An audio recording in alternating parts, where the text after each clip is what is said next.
चांदवड नगरपालिकेचे गावच्या स्वच्छतेकडे दुर्लक्ष, नागरिकांमध्ये नाराजी.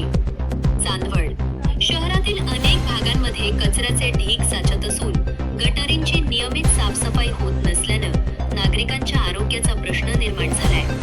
नगरपालिकेकडून स्वच्छता मोहिमा राबवल्या जात असल्या तरी प्रत्यक्षात अनेक ठिकाणी अस्वच्छतेचे चित्र दिसून येत असल्याची तक्रार नागरिकांकडून करण्यात येत आहे.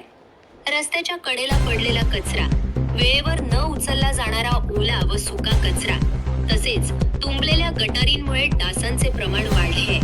पावसाळ्याच्या पार्श्वभूमीवर साथीचे आजार पसरण्याची भीतीही नागरिकांनी व्यक्त केली आहे. द्वारकाधीश हॉस्पिटलच्या बाजूला लेंडी नदीमध्ये काही लोकांकडून कचरा टाकण्यात येत असल्यामुळे हॉस्पिटलमध्ये येणाऱ्या रुग्णांवर याचा परिणाम होऊ शकतो. यासाठी स्थानिक नागरिकांनी नगरपालिकेकडे वारंवार तक्रारी करूनही परिस्थितीत अपेक्षित सुधारणा होत नसल्याचा आरोप केलाय.